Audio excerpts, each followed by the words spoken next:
The asphalt stretched endlessly before Alex, illuminated only by the dim glow of his car's headlights. He glanced at the dashboard clock, 3 a.m.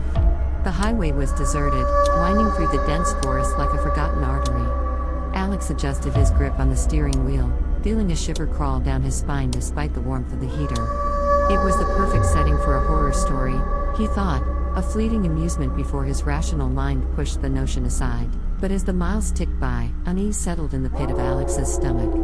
The forest seemed to press in closer, the shadows dancing at the edge of his vision. He turned up the radio, hoping to drown out the silence, but the static-filled voices only added to his sense of isolation. Suddenly, something darted across the road, a fleeting shadow that vanished into the darkness. Alex slammed on the brakes, his heart pounding in his chest. He peered into the night, but there was nothing, just the empty expanse of road stretching out before him. Must have been a deer, he muttered to himself, but the unease lingered like a bitter aftertaste. With a shaky breath, Alex resumed his journey, the headlights cutting through the night like a beacon of hope. But the sense of dread only grew stronger, twisting in the pit of Alex's stomach like a coiled serpent. Every rustle of leaves, every whisper of the wind sent a chill down his spine. He felt as if he were being watched, scrutinized by unseen eyes that lingered just beyond the reach of the headlights. Then, as he rounded a bend, Alex saw it, a figure standing at the side of the road, its form obscured by the darkness. His foot instinctively hovered over the brake pedal, but before he could react, the figure vanished, leaving behind only the echo of its presence. Heart pounding, Alex pulled over to the side of the road, his hands trembling as he reached for his phone. But when he glanced at the screen, there was no signal, just a blank screen mocking his futile attempts at connection. Swallowing hard, Alex forced himself to calm down. It was just his imagination playing tricks on him, he told himself, a result of the late hour and the desolate road stretching out before him.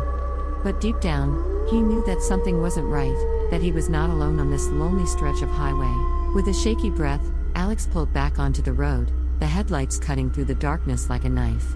But no matter how fast he drove, the feeling of unease never left him, clinging to him like a shadow. Then, just as he thought he couldn't take it anymore, he saw it, a pair of glowing eyes staring at him from the darkness, their gaze unblinking and malevolent.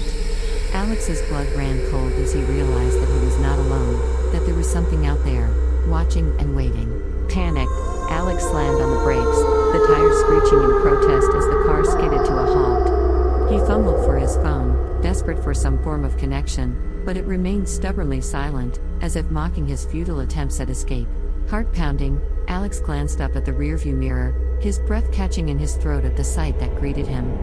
Behind him, stretching as far as the eye could see, were rows upon rows of glowing eyes, each one fixated on him with an intensity that sent a chill down his spine. With a strangled cry, Alex turned back to the road, his hands trembling as he fumbled for the ignition. But before he could start the car, he felt a cold presence wash over him, freezing him in place. And then, with a bone-chilling howl, they descended upon him, their forms twisting and contorting in the darkness like phantoms from a nightmare. Alex screamed as their icy touch enveloped him, dragging him into the abyss of the night. The highway remained deserted, the only trace of Alex's existence a sleek car abandoned on the side of the road, a silent witness to the horrors that lurked in the darkness. And as the first light of dawn broke over the horizon, the forest reclaimed its secrets, leaving behind only the echoes of a nightmarish encounter on the Phantom Drive.